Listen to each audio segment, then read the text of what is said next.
வானிலை மாற்றத்துக்கு ஆளாகி நூலிழையில இடித்தாக்கும் அபாயம் கோடம்பாக்கத்துல ரொம்பவும் சகஜம். விழுந்தது இடியா இல்ல வேலைக்கே ஆகாத சீனி வெடியா அப்படின்றத நம்ம வெயிட் பண்ணி தான் பார்க்கணும்.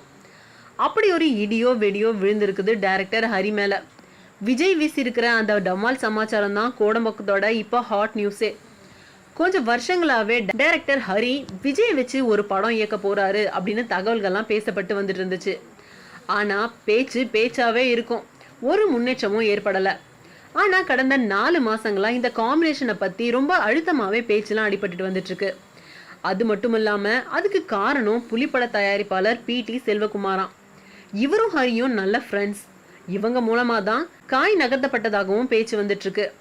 இந்த விஷயம் கொஞ்சம் கொஞ்சமா முன்னேற்றத்தை நோக்கி நடப்படும் போதுதான் இந்த பொல்லாத வானிலை மாற்றம் ஏற்பட்டுச்சு. ஹரி அப்படின்ற பெயரை என் முன்னால உச்சரிக்க கூடாது அப்படின்ற அளவுக்கு கோபமாகி கிடக்குறாராம் விஜய்.